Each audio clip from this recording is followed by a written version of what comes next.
Troy's comeback versus the Crimson Tide falls short. It's Locked On Sunbelt.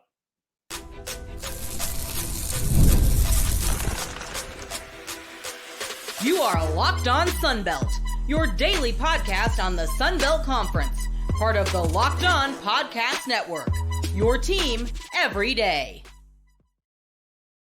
All right, Dave Schultz, Locked On Sunbelt, your team every day. Today's episode is brought to you by Monopoly Go. Game off. We got to talk more about Monopoly Go, this fast-paced game. Let your team up with friends for tournaments to unlock awesome prizes like unique stickers for trading, cool playing pieces, and hilarious emojis for taunting your friends. So download Monopoly Go now for free on Google Play or the App Store. Game on. All right, we'll talk about the midweek ball games that have been in baseball. Sunbelt, I guess postseason awards came out, but they're not really postseason awards. They're regular season awards. Came out. We'll go over those. Let's talk about this Troy ball game. First of all, it looked like a great crowd. Not exactly sure it was. Well, I guess it was sold out. Certainly much more crowded than it was when the Cajuns were up there. But it looked like they were 2 or 3 deep in the outfield, maybe more even. And a good crowd behind home plate. It just looked like it was a good time for all. And Alabama gets out to, I believe, a 5-0 lead. And, 2 in the third, 2 in the fourth. One of the Alabama pitchers, I think it was the starter. Oh, maybe not. Maybe it was. Oh, no, I thought it was Snow. I thought it was number 28. He came out in the third inning.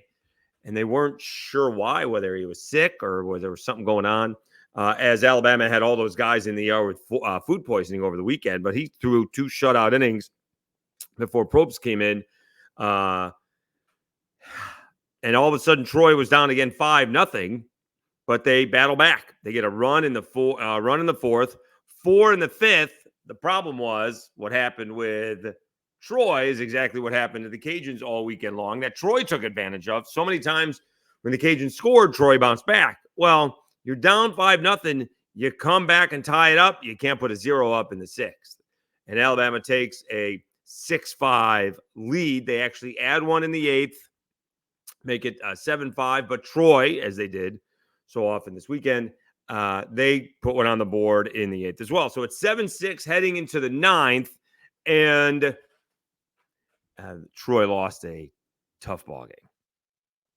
All right, Kavanaugh singles for a 1-out base hit, and then you have Butcher and Brooks Bryan coming up.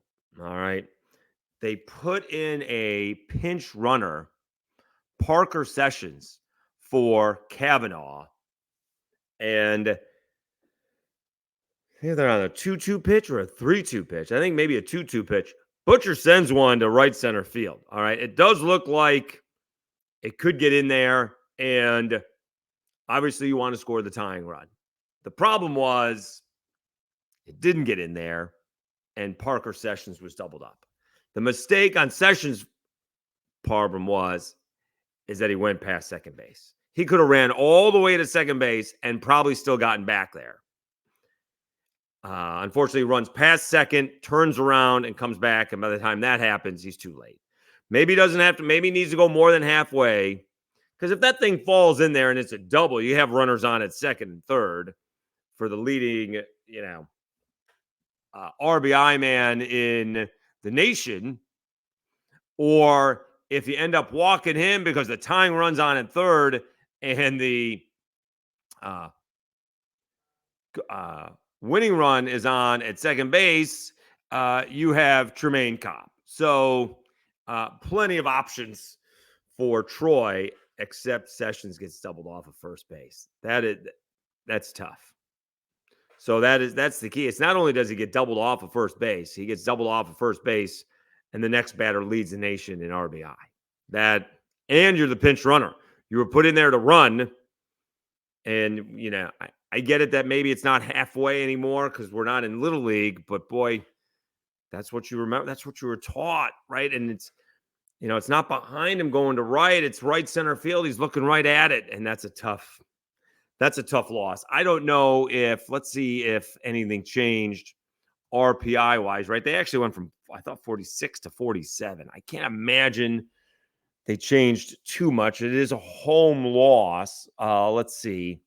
Troy, right now, as of Tuesday evening, stays at 47. Cajuns moved up a couple of spots with their win. But that's a tough loss for Troy. I'm not saying that Troy was going to win the ball game. It's not like it was bases loaded, nobody out, and Brian coming to the plate. So there would have been 2 outs and a man on a first. But I'm willing to take my chances. If I got the guy who leads the nation in RBI, I got to get that guy to the plate. And I'm not sure that Sessions forgot how many outs there were because he did turn around. I don't know if it was a third base coach / manager, telling him to, head back to first. But you can't make that mistake. And plus, it's what I don't want to hear how much he's played. He's played his entire life. It's not like, he just came off of the, basketball team and he's fast and they put him on a baseball team. That's a mistake. You can't be making that mistake in May. Can you imagine if that's the way a game ends? I know it's a midweek ball game, but can you imagine if that's the way a season ends? Because it'd be one thing if maybe it's over the fence and he brings it back and they make a spectacular catch. Maybe it was a nice running grab. He didn't dive for it. He wasn't up against the wall. It was a nice running grab by the Alabama center fielder, but you just can't get doubled up. You cannot get doubled up. Good job by Troy to come back. Great night for baseball up there in Troy, but you can't get doubled up. It's a tough spot for the pinch runner, but and again, no guarantee Troy's going to win the ball game, but I'd take my chances with the guy leading the nation in RBI. All right, elsewhere in the Sun Belt, might as well talk about actually, let's talk about Coastal first. We'll do Cajuns here after the break.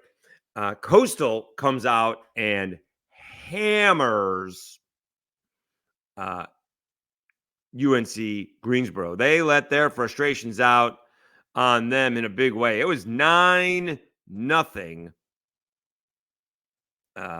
at the end of 2. Actually, 8 runs in the first, 1 in the fourth, but then they couldn't put them away.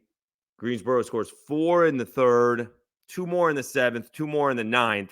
So Coastal had to work for it a little bit, but once you drop 8 in a row, you'll take what you can get, and they can breathe a little easier. A 15-9 win over UNC Greensboro. I think I saw that they went up a little bit in the RPI. Did I see that? Coastal Carolina did go up 3.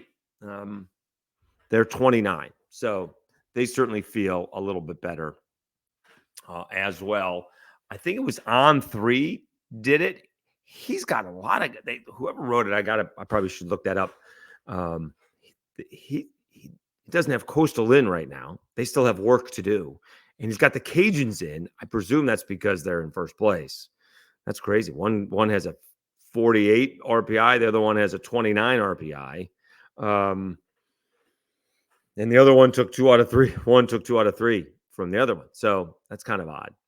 But he also had, he's got like 6 or 7 teams that could get in. I presume that's a possibility of who may win the Sun Belt tournament. So if it may not be one of the teams that seem to be already heading that way. All right, let's take a timeout. We'll come back.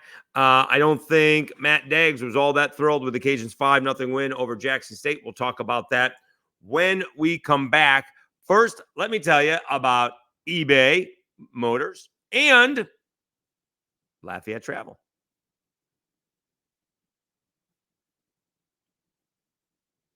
Passion, drive, and patience. The formula for winning championships is also what keeps your ride or die alive. eBay Motors has everything you need to maintain your vehicle and level it up to peak performance. Superchargers, roof racks, exhaust kits, LED headlights, and more. Whether you're into speed, power, or style, eBay Motors has you covered. With over 122 million parts for your number one ride or die, you'll always find exactly what you're looking for. And with eBay Guaranteed Fit, your part is guaranteed to fit your ride every time or your money back. Because with eBay Motors, you're burning rubber, not cash. With all the parts you need at the prices you want, it's easy to make your car the MVP and bring home huge wins. Keep your ride or die alive at ebaymotors.com. Eligible items only. Exclusions apply. eBay guaranteed fit. Only available to U.S. customers. And Lafayette Travel.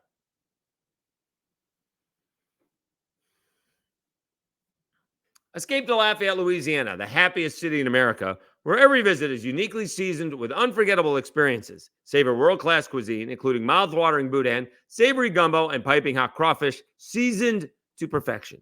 Experience lively festivals that celebrate Lafayette's one-of-a-kind heritage. Explore magnificent trails that lead you through our rich cultural history and breathtaking natural beauty.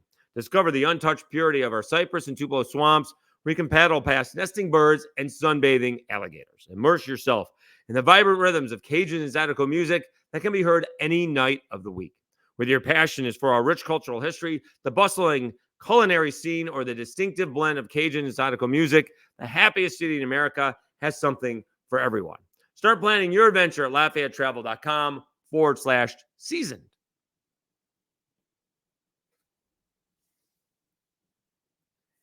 Dave Schultz, Locked On Sunbelt, your team every day. A little bit of a preview coming up. We do have 3 of the, what I would say, 12 coaches remaining. Well, 5 coaches remaining lined up. Mike Desimo is lined up. We'll see if that works out. Sean Clark is lined up. A little bit surprising, but really happy to have him. And Clay Helton. We'll see if that happens. Still working on Charles Huff and Major Applewhite. Those would be that'd be 12 out of the 14. And again, we had just gotten Bob Chesney and Jared Parker. We can ask again, but I feel like we got them. All right, Dave Schultz, Locked On Sunbelt, your team every day. Cajuns defeat Jackson State 5-0. And probably should look if they played Jackson State at all. They did in the last 10 years. They played them in 2014, whereas the Cajuns were the number 1 seed in the NCAA tournament. They're hosting a regional. Jackson State comes in here and beats them 1-0. And that was as good as offensive team, I'm sure, as the Cajuns have ever had, but in college baseball. Went back and looked at the box score because I wanted to see when Jackson State scored in that game. It was in the 4th. They put 1 on the board in the 4th. Cajuns had 8 base hits in that game and walked 4 times, and they couldn't push a run across. Austin Robichaux, he was a tough luck pitcher, had no run support through most of the season. Managed 7 wins. He really should have won like 12 to 15 games that year with that offense, but he just kept on losing 1-0, 2-1, 3-2. The team would come back and win after he would leave the games. Anyway, so Jackson State comes in and they're throwing up zeros. Their pitcher tonight, it was tough to deal with because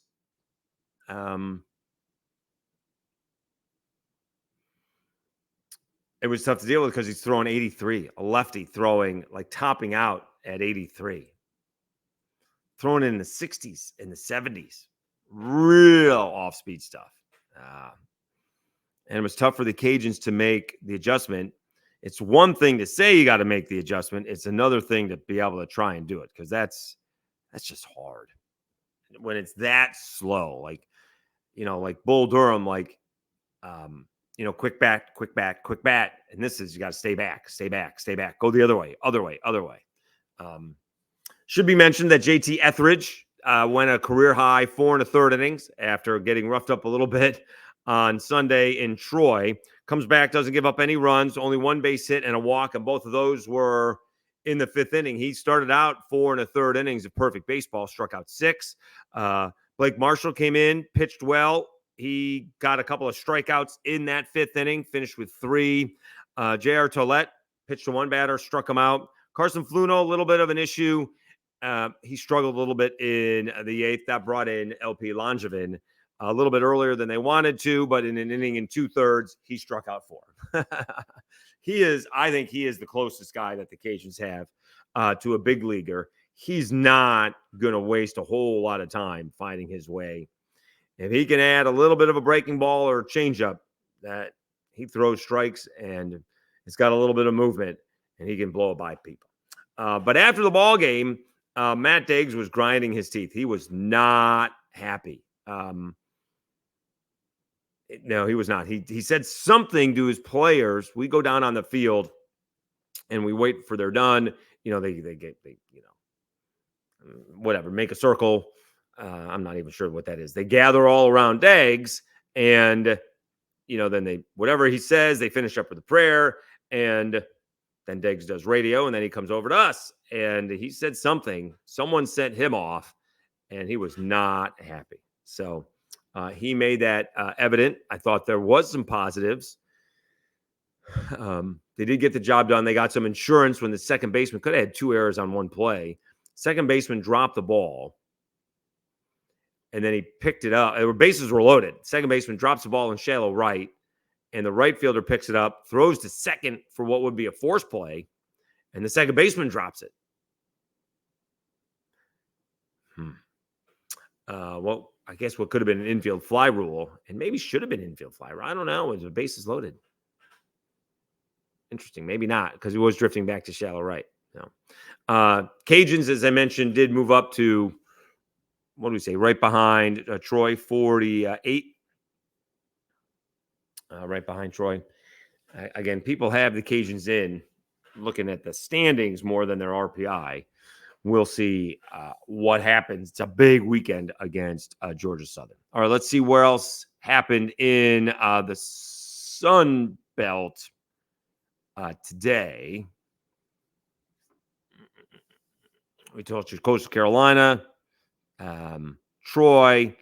I think South Alabama took one on the chin. So it has just gone in the wrong direction for South Alabama. They were playing really well and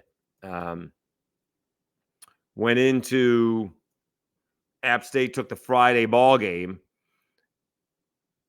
and haven't won since. They got rained out on Saturday, lost a doubleheader on Sunday, and got run ruled tonight. Got run ruled last night, technically 12-2 to Alabama State. They took a 1-0 lead, but 6 runs in the 5th and 5 runs in the 6th. And South Alabama had no answers for them. They're coming into Lafayette to wrap up the regular season. It could be a very big weekend in Lafayette when you have the final regular season matchup between the Cajuns and South Alabama. And,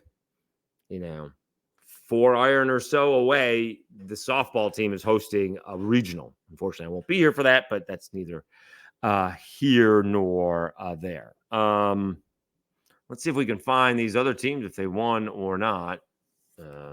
ODU is taking on VCU. Let's see here. ODU baseball.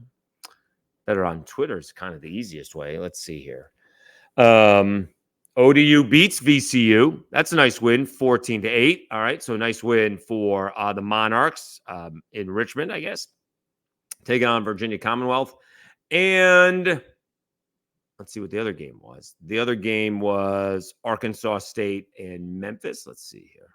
A-State baseball.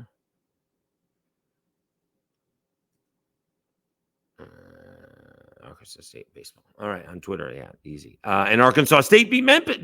And Arkansas State beats Memphis 7-4, 3 runs in the 7th inning. So good job by the Red Wolves. So it turns out that it was a pretty good night for the Sun Belt, right? The only team that won, the only team that lost was Troy, and that, you lose 7-6 to Alabama in front of a packed house. Disappointing and a tough way to lose, but that overall, big picture, it's a good night.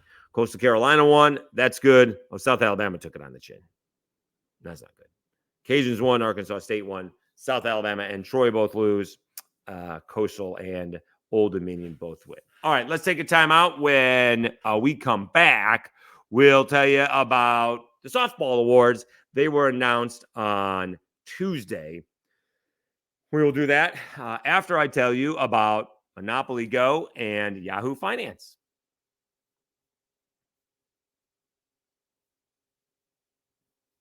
All right, game off. We got to pause here to talk more about Monopoly Go. I know what you're saying, flag on the play.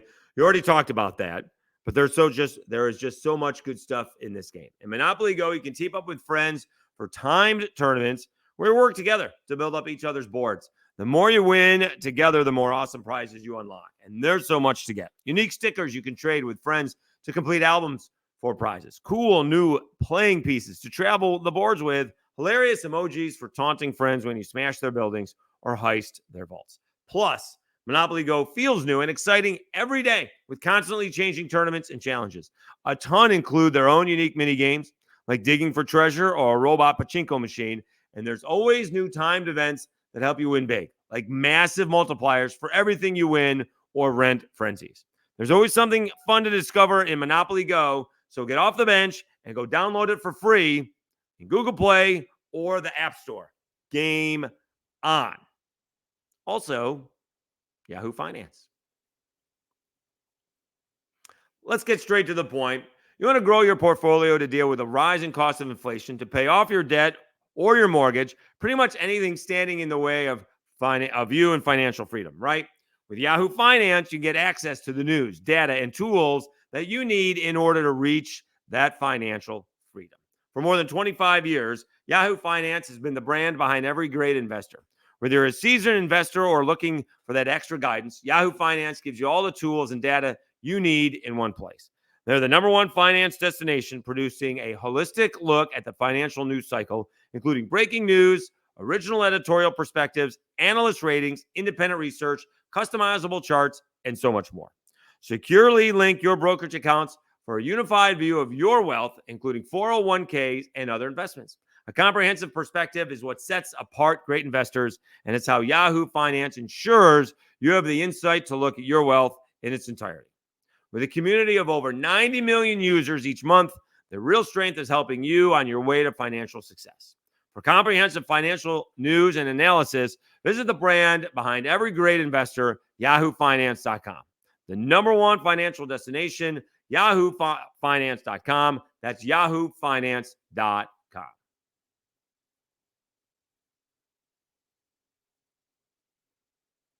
All right, Dave Schultz, Locked On Sunbelt, your team every day.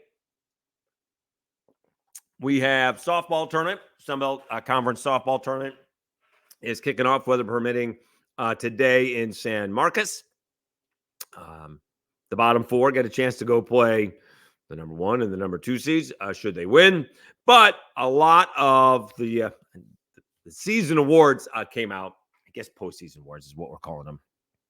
And they were announced on Tuesday.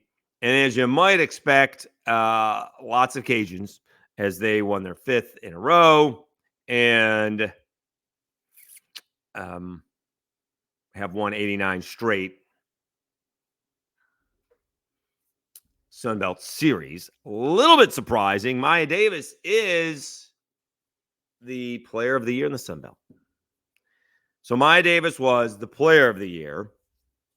Brooke Elistad was the newcomer of the year. And Jerry Glasgow was the coach of the year. The pitcher of the year, not surprising, Jessica Mullins from Texas State. And freshman of the year, Peyton List from James Madison. Olivia Lackey was also a first-teamer from South Alabama, pitcher. And Sam Landry also made first team. I mean, that's a pretty good pitching right there. Olivia Lackey, Jessica Mullins, Sam Landry are your first team all pitchers. Elsewhere for the Cajuns, Sam Rowe was second team. Alexa Langoliers was second team. Lainey Crater was second team. And Chloe Riaceto was second team as well. Let's see who else made it. Sarah Vanderfoot from Texas State was the first team third baseman, along with Brooke Elistad. Interesting. They gave two third basemen on that list. I guess we could just go through it. Georgia Hood, Coastal Carolina, was first team first baseman. Brooklyn Ulrich at second base. Hannah Earls from Texas State at short. We told you about at third. Maya Davis with the outfield. Reed Butler from James Madison. Kate Houston from App State. Mackenzie Brasher from South Alabama were all in the outfield. Two catchers, Bella Hensler from James Madison and Hannah Borden from Southern Miss. Usually you get somebody like a Hannah Borden, but she like led the conference with like 18 home runs, but only had she's 47 or so RBIs. Usually you have somebody with like 60 or 70 RBIs, and they are your player of the year. But Maya Davis, I think second in the league in hitting, first in the league in hits, up there in runs scored. She had a fabulous year for the Cajuns. Also, Peyton List was the designated player from James Madison. Second team, Sam Rowe from the Cajuns at first, along with J.J. Smith at Texas State. Langoliers was at second, along with Taylor McKinley from Troy. Audra Thompson from Troy was at short, along with Sydney Bickle from Marshall. At shortstop, Delaney Keith from Coastal Carolina was second team at third base. In the outfield, Lords Bacon from ULM, Emma Davis from Georgia Southern, Bella Gerlach from Marshall, Peyton Darnell was the catcher at second team, and then a couple of DPs, Laney Crater from the Cajuns, Jana Lee from Southern Miss, and Rayleigh Brabham from Coastal Carolina was also made second team as a pitcher. So I thought it was really good softball, and we'll find out what happens here. Again, I will be surprised if it is not the Cajuns, South Alabama, or Texas State that wins. I guess maybe Troy, and technically Troy is the fifth seed behind Coastal Carolina, so I guess you got to put Coastal Carolina in that, but I would actually be surprised if that's the case. So, and again, I think you're going to get three teams in the NCAA tournament. That's a good job by the Sun Belt. You get three teams, and we'll see if the Cajuns are hosting. Texas State's right on that outside looking in, right? Texas State would have to win this thing if they're going to get in to host, right? They're like 20th right now, something along those lines. Yeah, they're 19th. So, and the thing is about Texas State, they would get South Alabama in the semis and the Cajuns in the finals. So those would be a couple of good wins for the Bobcats, but they would probably have to do that. But I think all three have already done everything they need to do to get in. So I think the Sun Belt will be well represented in the NCAA tournament. And it may be actually easier for the coaches in terms of pitching, that it's not double elimination. You don't waste everything. I know softball is different than baseball, but you got to play too many games. And here, if you get a bye, you only have to win 3 ball games. You win the first game, you win the semifinals. It's quarterfinals, semifinals, and championship. If you're, the bottom 4, then you got to play an extra ball game. So I think it's set up properly these days. All right. Thanks so much for tuning in. Again, we have football coaches galore expected. Mike Desimo is going to join us. Clay Helton is going to join us. And Sean Clark is going to join us. We'll continue to work on the others. And you know what? I'll reach out to Troy and to JMU. I mean, all they can say is no. And we just had him. So when I say just had him, it was about a little bit over a month ago. The idea was to get it before spring, and now we get it after spring. But we'll see how that goes. Needless to say, we're happy with goodness. I get 12 out of the 14 head coaches. That's pretty good. All right. Thank you so much for tuning in. We'll have we have more midweek baseball and softball to go over, and we'll see what we do with the football coaches as well. Again, over 1,200 subscriptions. Really appreciate it. Thank you so much. Keep them coming. The drive for 1,500 is on. Thank you so much. Have a great Wednesday, and we'll talk to you again on Thursday. I'm Dave Schultz, and you've been listening and watching Locked On Sunbelt, your team every day.